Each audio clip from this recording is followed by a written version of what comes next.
왜 저만 없어요? 단톡방에요. 다들 있는데 왜 제 이름만 없죠? 저 이 집 식구 아니에요? 그럼 전 뭐예요? 여기 와서 일만 하는 사람인가요? 말 좀 해주세요. 제가 예민한 게 아니라 지금 이건 너무 이상하잖아요. 그럼 남남으로 살던가. 안녕하세요. 충격 스토리 TV입니다. 가족 단톡방에 제 이름이 없었습니다. 아무도 말하지 않았고 그 침묵이 모든 걸 말해주고 있었습니다. 그날의 이야기입니다. 설날을 하루 앞둔 날이었어요. 명절이 다가오면 늘 그렇듯 아침부터 마음이 바빠지더라고요. 결혼하고 나서부터는 설날이라는 말만 들어도 몸이 먼저 반응했었죠. 그날도 눈을 뜨자마자 냉장고부터 열어봤고 전날 미리 손질해둔 재료들을 다시 한번 확인했어요. 혹시라도 빠진 게 있을까 싶어서 메모장도 몇 번이나 들여다봤고요. 남편에게는 출근길에 시댁에 들를 거라고 다시 한번 말해두었어요. 남편은 늘 그렇듯 알았어. 너무 무리하지 말라고 했지만 그 말이 딱히 위로가 되지는 않았었죠. 시댁에 도착했을 때 집안은 이미 분주했어요. 부엌에서는 전 부치는 냄새가 가득했고 시어머니는 앞치마를 두른 채로 전을 뒤집고 계셨어요. 시아버지는 거실에서 제사상 위치를 맞추고 있었고 다른 가족들은 아직 오지 않은 상태였죠. 나는 외투를 벗고 부엌으로 들어가 인사를 드렸어요. 시어머니는 고개만 살짝 끄덕이며 왔어? 라고 하셨고 그 반응도 낯설지 않았어요. 늘 그 정도였으니까요. 부엌에서 일을 거들기 시작했어요. 나물을 무치고 전을 뒤집고 설거지를 하다 보니 시간은 금방 흘러가더라고요. 시어머니가 이것저것 지시를 하시긴 했지만 그 말투도 평소와 다르지 않았어요. 그래서 그날도 그냥 무사히 지나가겠구나 그렇게 생각했었죠. 명절 전날은 늘 힘들었지만 참고 넘기면 끝나는 날이라고 스스로를 달래곤 했거든요. 점심 무렵이 되자 다른 가족들도 하나둘 도착했어요. 형님과 아주버니, 조카들까지 집안이 갑자기 시끌벅적해졌죠. 형님은 들어오자마자 시어머니 옆에 앉아 이야기를 나누었고 나는 계속 부엌에 있었어요. 거실에서 웃음소리가 들리긴 했지만 굳이 나가고 싶지는 않았어요. 그 자리가 내가 앉을 자리는 아니라는 걸 그동안 충분히 느껴왔거든요. 잠깐 물을 마시러 거실로 나왔을 때였어요. 형님이 시어머니 옆에서 휴대폰을 들여다보고 있었고 시어머니도 고개를 끄덕이며 화면을 보고 계셨어요. 나는 그냥 지나치려다가 화면에 떠 있는 글자가 눈에 들어왔어요. 가족 단톡방이었죠. 익숙한 배경 화면에 익숙한 말투, 익숙한 이름들이 보였어요. 그런데 이상했어요. 아무리 봐도 그 안에 내 이름이 없더라고요. 처음엔 내가 잘못 본 줄 알았어요. 그래서 한 번 더 봤고 그래도 없어서 다시 한 번 확인했죠. 그런데도 내 이름은 보이지 않았어요. 내가 나간 적도 없고 싸운 적도 없었는데 말이에요. 그 순간 머릿속이 조금 멍해졌었죠. 아, 내가 빠졌구나. 그 생각이 들자 이상하게도 아무 말도 나오지 않았어요. 그때 형님이 나를 보더니 아, 잠깐만요라고 말하면서 휴대폰을 살짝 돌렸어요. 시어머니는 아무 말도 하지 않으셨고요. 그냥 몸을 부엌 쪽으로 돌리면서 이제 다시 준비하자라고 하셨죠. 그 말이 그렇게 평범하게 흘러가는데 나는 그 자리에서 쉽게 움직일 수가 없었어요. 부엌으로 돌아와서도 손이 잘 움직이지 않더라고요. 전을 뒤집다 조금 태우기도 했고 나무를 짚다 떨어뜨리기도 했어요. 시어머니는 한숨을 쉬셨지만 나는 사과할 말조차 떠오르지 않았어요. 그날 내 머릿속에는 딱 한 가지 생각만 계속 맴돌았거든요. 나는 언제부터 가족이 아니었을까? 그 질문은 끝까지 대답 없이 남아 있었어요. 저녁이 가까워질수록 집안은 더 바빠졌지만 나는 점점 말수가 줄었어요. 누구도 그 단톡방 이야기를 꺼내지 않았고 나 역시 묻지 않았어요. 괜히 말을 꺼냈다 더 초라해질까 봐서였죠. 그렇게 설날 전날은 흘러갔고 모두가 잠자리에 들 준비를 할 즈음 나는 혼자 부엌에 남아 설거지를 했습니다. 물소리만 들리는 그 시간 동안 나는 조용히 생각했어요. 이 일을 그냥 넘기지는 않겠다고요. 아직 말하지는 않았지만 그날 나는 마음속으로 그렇게 정리해 두었습니다. 설날 아침은 생각보다 조용하게 시작됐어요. 전날 늦게까지 준비를 했던 탓인지 집안은 늦은 시간까지 잠잠했죠. 나는 평소보다 조금 늦게 일어나 부엌으로 나왔고 이미 시어머니는 혼자 조용히 움직이고 계셨어요. 어제 있었던 일은 아무도 입에 올리지 않았고 마치 그런 일은 없었다는 듯 집안은 평소 명절 아침과 다르지 않아 보였어요. 그래서 나는 그날 아침에도 괜히 아무 말도 하지 않았어요. 말을 꺼냈다 분위기만 더 어색해질 것 같았거든요. 아침 식사를 준비하면서도 마음은 계속 다른 데 가 있었어요. 국을 데우고 반찬을 옮겨 담으면서도 머릿속에서는 전날 봤던 단톡방 화면이 자꾸 떠올랐죠. 그 안에 있던 이름들, 그리고 없었던 내 이름. 지금 말하면 뭐가 달라질까? 그런 생각을 하다가도 괜히 말 꺼냈다가 내가 예민한 사람 되는 건 아닐까 싶어서 또 입을 다물게 됐어요. 그렇게 나는 스스로를 계속 눌러두고 있었던 것 같아요. 아침을 먹는 동안에도 대화는 많지 않았어요. 시아버지는 신문을 보며 간단히 식사를 하셨고 시어머니는 반찬을 더 올려놓으며 이거 좀 더 먹어 정도의 말만 하셨죠. 남편은 휴대폰을 들여다보다가 잠깐 나를 보기도 했지만 별다른 말은 하지 않았어요. 아마 남편도 눈치는 챘을 거예요. 내가 평소보다 말이 없다는 걸요. 그래도 그때는 굳이 묻지 않았고 나 역시 먼저 말하지 않았어요. 식사가 끝난 뒤에는 제사 준비를 다시 시작했어요. 나는 부엌과 거실을 오가며 계속 일을 했고 몸을 움직이다 보니 잠시 생각이 멀어지기도 했죠. 하지만 그럴수록 마음 한쪽이 더 불편해졌어요. 아무 일도 없었던 것처럼 행동하는 게 오히려 더 힘들었거든요. 어제 그 장면을 본 게 분명한데 나만 모른 척하고 있는 것 같았어요. 점심 무렵이 되자 다른 가족들이 다시 모였어요. 형님도 있었고 아주버니도 있었죠. 거실에서는 설날 일정 이야기가 오갔고 누가 언제 올지 언제 갈지 그런 이야기들이 자연스럽게 이어졌어요. 그 이야기 역시 단톡방에서 이미 다 정리된 내용이라는 걸 나는 알고 있었죠. 그런데도 그 자리에 앉아 고개만 끄덕이고 있는 내 모습이 스스로도 조금 낯설었어요. 형님은 가끔 나를 보며 말을 걸기도 했어요. 이따가 오후에 친정도 들르지? 같은 아주 평범한 질문이었죠. 나는 웃으면서 네, 그럴 것 같아요라고 대답했어요. 그 순간에도 머릿속에서는 저 사람은 내가 단톡방에 없다는 걸 알고 있을까라는 생각이 스쳤지만 굳이 그걸 확인하고 싶지는 않았어요. 알고 싶지 않은 진실도 있다는 걸 나는 이미 여러 번 겪어봤으니까요. 오후가 되자 집안은 다시 조금 한산해졌어요. 아이들은 각자 방으로 흩어졌고 어른들도 잠시 쉬는 분위기였죠. 나는 부엌에서 설거지를 하다가 잠시 손을 멈췄어요. 물이 흐르는 소리만 들리는 그 순간 마음속에 쌓여있던 생각들이 하나씩 올라오기 시작했거든요. 내가 너무 참기만 했던 걸까? 이 정도 일은 그냥 넘어가야 하는 걸까? 그런 질문들이 계속 이어졌어요.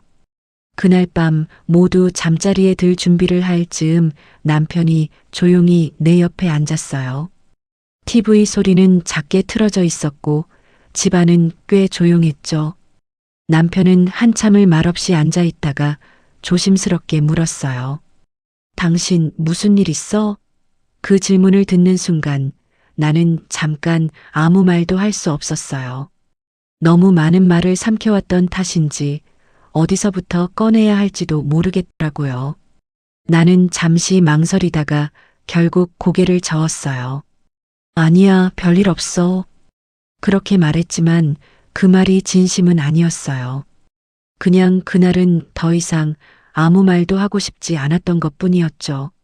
남편은 더 묻지 않았고 나도 그걸로 대화를 끝냈어요. 그날 밤 나는 쉽게 잠들지 못했습니다. 눈을 감고 있어도 어제 봤던 화면과 오늘 하루의 장면들이 계속 떠올랐거든요. 그리고 그때 나는 알게 되었어요. 이 일을 계속 마음속에만 두고 있으면 언젠가는 더 크게 터질 거라는 걸요. 설날은 아직 끝나지 않았고 이 집에서의 시간도 아직 남아 있었습니다. 그날 밤 나는 조용히 마음속으로 정했어요. 언제가 될지는 모르지만 더 이상 모른 척하지는 않겠다고요. 설날 이틀째 아침이었어요. 전날 밤 거의 잠을 이루지 못해서인지 아침에 눈을 뜨는 게 유난히 힘들더라고요. 그래도 일어나긴 일어나야 했죠. 명절은 아직 끝나지 않았고 집안에는 여전히 사람들이 있었으니까요. 나는 조용히 이불을 정리하고 부엌으로 나갔어요. 시어머니는 이미 일어나 계셨고 아무 일도 없었다는 듯 다시 음식을 준비하고 계셨어요. 그 모습이 더 마음을 복잡하게 만들었죠. 부엌에서 마주친 시어머니는 평소와 똑같이 행동하셨어요. 이거 좀 옮겨놔라. 저건 이따가 하면 된다 같은 말들만 이어졌죠. 나는 고개를 끄덕이며 시키는 대로 움직였어요. 말투도 표정도 어제와 다르지 않았어요. 그래서 더 헷갈렸어요. 정말 아무 일도 아닌 건가? 내가 괜히 의미를 크게 받아들인 건가? 그런 생각이 들다가도 단톡방에서 빠져있던 내 이름이 다시 떠올랐어요. 그 장면 하나만큼은 분명했거든요. 아침 식사를 하면서도 분위기는 비슷했어요. 남편은 여전히 말이 적었고 시아버지는 신문을 넘기며 식사를 하셨죠. 형님은 휴대폰을 들여다보며 가끔 웃기도 했고요. 나는 그 모습을 보면서 다시 한번 확신하게 됐어요. 그 단톡방은 분명히 계속 쓰이고 있었고 나만 빠져 있다는 사실도 변하지 않았다는 거리요. 그런데도 아무도 그 이야기를 하지 않는다는 게 더 이상하게 느껴졌어요. 식사가 끝나고 잠시 시간이 났을 때 나는 용기를 내서 남편을 불렀어요. 다른 사람들이 없는 방으로 들어가서 조용히 문을 닫았죠. 남편은 내 표정을 보더니 바로 눈치를 챈 것 같았어요. 무슨 일 있어? 라고 물었고 나는 잠시 숨을 고른 뒤 전날 있었던 일을 그대로 말했어요. 단톡방을 받고 내 이름이 없었다는 이야기까지요. 남편은 처음엔 믿지 않는 표정이었어요. 그럴 리가 있나? 라며 고개를 갸웃했죠. 나는 휴대폰을 꺼내 보여줄 수는 없었어요. 이미 그 장면은 지나갔고 형님이 화면을 돌려버렸으니까요. 대신 나는 내가 본 그대로를 차분하게 설명했어요. 언제, 어디서, 어떻게 봤는지까지요. 남편은 한참 동안 아무 말도 하지 않았어요. 그 침묵이 나를 더 불안하게 만들었죠. 혹시라도 당신이 잘못 본 거 아니야? 라는 말을 들을까 봐서요. 하지만 남편은 잠시 후 낮게 말했어요. 그럼 왜 당신만 빠져 있었지? 그 말에 나는 대답하지 못했어요. 나도 그 이유를 모르고 있었으니까요. 다만 분명한 건 우연은 아니라는 느낌이었어요. 남편은 잠시 생각하더니 휴대폰을 꺼내 어디론가 메시지를 보냈어요. 아마 형님에게였을 거예요.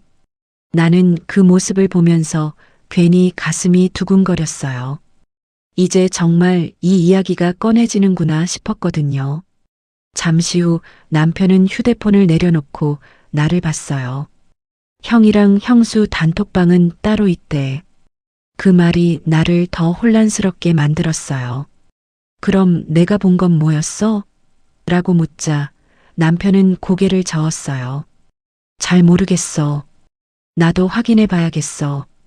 그 말은 상황이 더 커질 수도 있다는 뜻처럼 들렸어요. 괜히 말을 꺼낸 건 아닐까 그런 생각도 잠깐 들었죠. 그날 오후 결국 모두가 거실에 모이게 됐어요. 형님 부부도 있었고 시어머니와 시아버지도 계셨죠. 분위기는 처음부터 조금 딱딱했어요. 남편이 먼저 입을 열었어요. 어제 이야기 좀 할 게 있어요. 그 말에 시어머니는 살짝 표정을 굳히셨고 형님도 휴대폰을 내려놓았어요. 나는 그 자리에 앉아 있었지만 심장이 너무 빨리 뛰어서 손이 조금 떨렸어요. 남편은 단톡방 이야기를 꺼냈어요. 조심스럽게 그러나 분명하게요. 가족 단톡방에 제 아내가 빠져 있었다는 말을 들었어요. 그 말이 나오자 잠깐 정적이 흘렀어요. 형님은 나를 한번 보더니 다시 시어머니를 봤고 시어머니는 아무 말 없이 입술을 다물고 계셨어요. 그 침묵 속에서 나는 이미 답을 들은 것 같은 기분이 들었어요. 잠시 후 시어머니가 말했어요. 그게 그렇게 큰일이야? 그 한마디가 공기를 바꿔놓았죠. 나는 그 말을 듣는 순간 더 이상 모른 척할 수 없다는 걸 알았어요. 그래서 그날 나는 처음으로 시어머니를 똑바로 바라보고 말을 꺼내게 됩니다. 그 말이 어떤 결과를 가져올지는 그때는 알지 못했지만 적어도 그 순간만큼은 피하고 싶지 않았어요. 시어머니의 말이 거실에 떨어졌을 때 잠깐 아무 소리도 들리지 않았어요. 그게 그렇게 큰일이야? 그 말은 화를 낸 것도 아니고 따지듯 한 것도 아니었어요. 오히려 너무 담담해서 더 놀라웠죠. 마치 이미 답은 정해져 있고 우리가 괜히 문제 삼고 있다는 듯한 말이었거든요. 나는 잠시 말을 잇지 못했어요. 그 한마디가 생각보다 무겁게 다가왔거든요. 남편이 먼저 말을 하려다 멈췄어요. 아마 나를 보면서 내가 직접 말하길 기다린 것 같았어요. 그 시선이 느껴지자 나는 더 이상 고개를 숙이고 있을 수 없었어요. 조용히 숨을 한번 고르고 시어머니를 바라봤죠. 심장은 여전히 빨리 뛰고 있었지만 이상하게도 그 순간만큼은 생각이 또렷해졌어요. 더 미루면 안 되겠다는 생각이 들었거든요. 큰일이라고 생각해서 말씀드린 건 아니에요. 내가 그렇게 말했어요. 목소리가 생각보다 떨리지 않아서 나 스스로도 조금 놀랐죠. 다만 제가 빠져 있는 걸 봤고 그게 마음에 걸렸어요. 그 말에 형님이 고개를 숙였고 시어머니는 나를 가만히 바라보셨어요. 그 시선에는 익숙한 평가의 눈빛이 섞여 있었죠. 시어머니는 잠시 후 천천히 말을 꺼내셨어요. 가족 단톡방이 한두 개 있는 집이 어디 있어. 그 말은 설명처럼 들렸지만 나는 그 안에 다른 뜻이 들어있다는 걸 느꼈어요. 단톡방이 여러 개라는 사실이 문제가 아니라 왜 하필 내가 빠져 있었는지가 문제였거든요. 나는 그 말을 그대로 넘기지 않았어요. 그렇다면 왜 저는 그 방에 없었을까요? 그렇게 물었어요. 목소리는 최대한 차분하게 유지하려고 했어요. 감정이 앞서면 말이 흐려질 것 같았거든요. 그 질문이 나오자 거실의 분위기가 더 무거워졌어요. 형님은 입술을 꾹 다물었고 아주버니는 시선을 피했죠. 시아버지는 아무 말 없이 그 모습을 지켜보고만 계셨어요. 잠시 침묵이 흐른 뒤 시어머니가 말했다. 괜히 말 많아질까봐 그랬다. 그 말은 이유처럼 들렸지만 나에게는 변명으로 들렸어요. 너는 예민하니까. 그 말이 덧붙여졌을 때 나는 속으로 작은 웃음이 나왔어요. 결국 그 말이 나올 줄 알았거든요. 예민하다는 말은 늘 가장 편리한 결론이었으니까요. 제가 예민한 건 알겠어요. 나는 그렇게 대답했어요. 그래도 가족 이야기에서 저만 빠져 있다는 건 그냥 넘기기 어려웠어요. 그 말은 더 이상 꾸미지 않은 솔직한 말이었어요. 형님이 그제야 입을 열었어요. 어머니, 그 방은 그냥 우리끼리 얘기하는 거였어요. 그 말에 시어머니는 고개를 끄덕였지만 그 우리 안에 내가 포함되지 않는다는 사실은 더 분명해졌죠. 그때 시아버지가 처음으로 말을 하셨어요. 이야기가 길어질 필요는 없지 않나? 그 말은 상황을 정리하려는 의도였을 거예요. 하지만 나는 그 말이 오히려 이 일을 덮으려는 신호처럼 느껴졌어요. 그래서 나는 조용히 고개를 저었어요.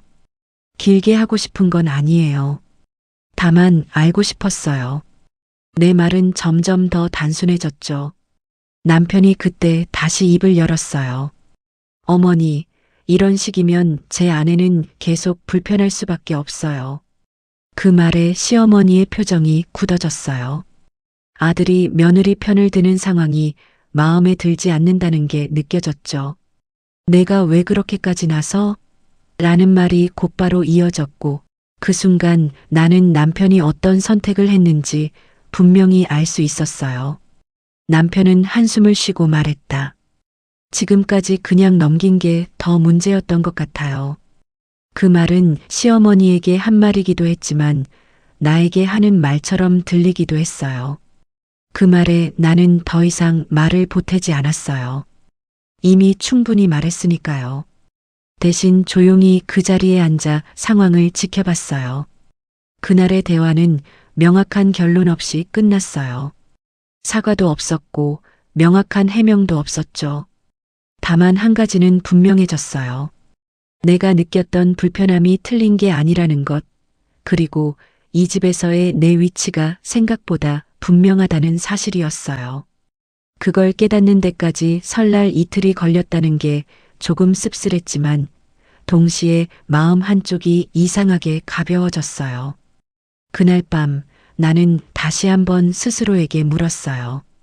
이제 나는 어떻게 해야 할까? 예전처럼 아무 일 없다는 듯 돌아갈 수는 없다는 걸 나 스스로가 가장 잘 알고 있었거든요. 그리고 그 질문의 답은 생각보다 멀지 않은 곳에서 나를 기다리고 있었어요. 그날 밤은 유난히 조용했어요. 집안의 불은 대부분 꺼졌고 거실에는 작은 스탠드 불빛만 남아 있었죠. 남편은 먼저 방으로 들어갔고 나는 한동안 소파에 앉아 아무 생각 없이 TV 화면만 바라보고 있었어요. 화면에서는 설 특집 프로그램이 흘러나오고 있었지만 내용은 하나도 들어오지 않았어요. 머릿속에는 낮에 있었던 대화가 계속 떠올랐거든요. 시어머니의 표정, 형님의 시선, 그리고 남편의 말들까지요. 이상하게도 화가 크게 나지는 않았어요. 예전 같았으면 억울하고 서운한 감정이 먼저 올라왔을 텐데 그날은 조금 달랐죠. 오히려 이제 알겠다라는 생각이 들었어요. 이 집에서 내가 어떤 위치에 있는지, 어디까지가 허용되고 어디부터는 넘지 말아야 하는 선인지가 조금은 분명해진 느낌이었거든요. 그걸 깨닫고 나니 마음이 아주 복잡하면서도 한편으로는 차분해졌어요. 잠시 후 남편이 다시 거실로 나왔어요. 나를 보더니 조용히 옆에 앉았죠. 우리는 한동안 아무 말도 하지 않았어요. 굳이 말을 하지 않아도 서로가 무슨 생각을 하는지 알 것 같았거든요. 그러다 남편이 먼저 입을 열었어요. 오늘 일 많이 불편했지. 그 말에 나는 고개를 끄덕였어요. 그 이상 설명할 필요는 없었어요. 그래도 내가 틀린 건 아니야. 남편은 그렇게 말했어요. 그 말은 위로처럼 들렸지만 동시에 현실을 인정하는 말처럼 들리기도 했어요. 나는 잠시 생각하다가 천천히 말했어요. 당신이 그렇게 말해줘서 고마워. 그게 그때 내가 할 수 있는 전부였어요. 남편은 더 말을 잇지 않았고 나 역시 더 묻지 않았어요. 그날 밤 나는 쉽게 잠들지 못했어요. 눈을 감고 있으면 앞으로 어떻게 해야 할지가 계속 떠올랐거든요. 예전처럼 매번 참고 모른 척하고 웃으면서 넘기는 방식으로는 더 이상 버티기 힘들 것 같았어요. 그렇다고 당장 모든 걸 바꿀 수 있는 상황도 아니었죠. 그래서 나는 아주 작은 선택 하나를 마음속으로 정했어요. 내가 먼저 물러서기로요. 물러선다는 건 도망친다는 뜻은 아니었어요. 다만 예전처럼 모든 걸 떠안고 중심에 서려 하지 않겠다는 뜻이었죠. 명절 준비도 가족 모임도 내가 해야 한다고 믿었던 역할들에서 한 발짝 떨어지기로 했어요. 그 선택이 나를 조금은 가볍게 해줄 것 같았거든요. 그동안 너무 많은 걸 당연하게 받아들이며 살아왔다는 생각도 들었어요. 다음 날 아침 나는 이전과 다르게 움직였어요. 부엌에 나가기는 했지만 굳이 앞장서서 일을 하지 않았어요. 시어머니가 시키는 일만 조용히 했고 필요 없는 말은 하지 않았죠. 형님이 무슨 이야기를 해도 짧게 대답했고 분위기를 맞추려 애쓰지 않았어요.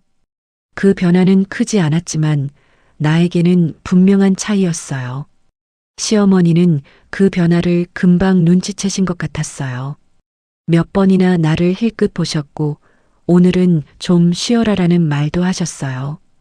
그 말이 배려인지 아니면 다른 의도인지 나는 굳이 생각하지 않기로 했어요.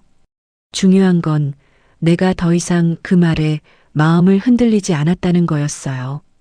그냥 고개를 끄덕이고 내 자리를 지켰을 뿐이었죠. 그날 오후 나는 친정에 다녀오겠다고 말했어요. 시어머니는 별다른 말 없이 그래라고 하셨고 남편도 고개를 끄덕였어요. 집을 나서면서 나는 한 번 더 뒤를 돌아봤어요. 그 집은 여전히 그대로였고 나만 조금 달라진 느낌이었죠. 차에 올라타면서 나는 조용히 숨을 내쉬었어요. 마음속에 쌓여있던 무언가가 조금 내려앉는 것 같았거든요. 그때 나는 알았어요. 모든 걸 바꾸지 않아도 내가 서 있는 위치 하나만 바꿔도 관계는 달라질 수 있다는 거리요. 그리고 그 변화는 남이 해주는 게 아니라 결국 내가 선택해야 한다는 것도요. 그날의 선택은 아주 작았지만 앞으로의 시간을 버틸 수 있게 해주는 힘이 되어줄 거라고 나는 그렇게 믿어보기로 했어요. 설 연휴가 끝나고 집으로 돌아온 날 집안은 유난히 조용했어요. 짐을 풀고 옷을 정리하면서도 마음은 이상하게 차분했죠. 예전 같았으면 명절이 끝난 뒤 며칠은 더 지쳐 있었을 텐데 그때는 그렇지 않았어요. 몸은 분명 피곤했지만 마음은 오히려 가벼운 쪽에 가까웠거든요. 그 이유를 바로 설명하기는 어려웠지만 분명한 건 무언가 달라졌다는 느낌이었어요. 며칠이 지나도 시댁 쪽에서는 아무 연락이 없었어요. 단톡방 이야기도 그날의 대화도 마치 없었던 일처럼 흘러갔죠. 예전의 나라면 그 침묵이 더 불안했을 거예요. 혹시 내가 너무 나간 건 아닐까, 괜히 일을 키운 건 아닐까 같은 생각이 계속 들었겠죠. 그런데 이번에는 달랐어요. 그런 생각이 아예 들지 않았다고 하면 거짓말이지만 오래 붙잡고 있지는 않았어요. 남편과의 관계도 크게 달라지지는 않았어요. 여전히 바쁘고 여전히 말수는 많지 않았죠. 다만 예전과 다른 점이 하나 있었어요. 내가 말하지 않아도 남편이 먼저 내 상태를 살피는 순간들이 늘어났다는 거예요. 퇴근 후에 오늘은 좀 어땠어? 라고 묻거나 괜히 과일을 깎아오기도 했죠. 그 작은 변화들이 나에게는 충분했어요. 모든 걸 말로 풀지 않아도 서로가 느끼는 게 있다는 걸 알 수 있었으니까요. 시댁과의 관계는 여전히 그대로였어요. 특별히 더 가까워지지도 그렇다고 완전히 멀어지지도 않았죠. 다만 내가 달라졌어요. 예전처럼 먼저 나서지 않았고 필요 이상으로 신경 쓰지도 않았어요. 누군가에게는 그게 차갑게 보였을지도 모르겠지만 나에게는 그게 나를 지키는 방식이었어요. 더 이상 그걸 죄책감으로 느끼지 않게 된 게 가장 큰 변화였죠. 가끔은 그날의 장면이 떠오르기도 했어요. 거실에서 들었던 시어머니의 말, 형님의 표정, 그리고 단톡방 화면까지요. 하지만 그 기억은 예전처럼 나를 흔들지 않았어요. 그랬었지 하고 지나갈 수 있는 기억이 되어 있었거든요. 그게 가능해진 건 그날 내가 처음으로 나 자신을 외면하지 않았기 때문이라는 걸 나는 시간이 지나서야 알게 되었어요. 이 일을 겪고 나서 나는 한 가지를 분명히 알게 됐어요. 관계는 한쪽이 참기만 해서 유지되는 게 아니라는 걸요. 그리고 가족이라는 이름 아래에서도 각자의 선은 존중받아야 한다는 것도요. 그걸 말로 크게 외치지 않아도 행동 하나만으로도 충분히 보여줄 수 있다는 걸 이번에 배웠어요. 지금도 나는 완벽하게 단단해진 사람은 아니에요. 여전히 흔들릴 때도 있고 가끔은 예전처럼 마음이 약해지기도 하죠. 하지만 예전과 다른 점이 하나 있다면 그럴 때마다 스스로에게 이렇게 말할 수 있게 됐다는 거예요. 괜찮아. 내가 느낀 건 틀리지 않았어. 그 말 한마디가 생각보다 큰 힘이 되더라고요. 아마 이 이야기를 듣는 분들 중에도 비슷한 경험을 한 분들이 있을 거라고 생각해요. 가족이라는 이유로, 며느리라는 이유로, 혹은 아내라는 이유로 참아왔던 순간들이요. 꼭 큰 싸움이나 드라마틱한 결말이 아니어도 우리 인생은 조금씩 방향을 바꿀 수 있다는 걸 나는 이번 일을 통해 알게 됐어요. 아주 작은 선택 하나로도 말이에요. 그날 이후 우리 집안은 겉으로 보기엔 크게 달라진 게 없어요. 하지만 나의 마음속에서는 분명히 무언가가 달라졌습니다. 그리고 그 변화는 누가 만들어준 게 아니라 내가 선택한 것이었어요. 그 사실 하나만으로도 나는 충분히 잘 해냈다고 스스로를 인정해 주기로 했습니다. 가족이라는 이름은 늘 따뜻하기만 한 건 아닙니다. 어떤 관계에서는 참는 사람이 가장 먼저 지쳐가기도 하죠. 당신이라면 그날 어떤 선택을 했을까요? 끝까지 참았을까요? 아니면 조용히 한 발 물러섰을까요? 여러분의 생각을 댓글로 남겨주세요. 끝까지 시청해 주셔서 감사합니다. 늘 건강하세요.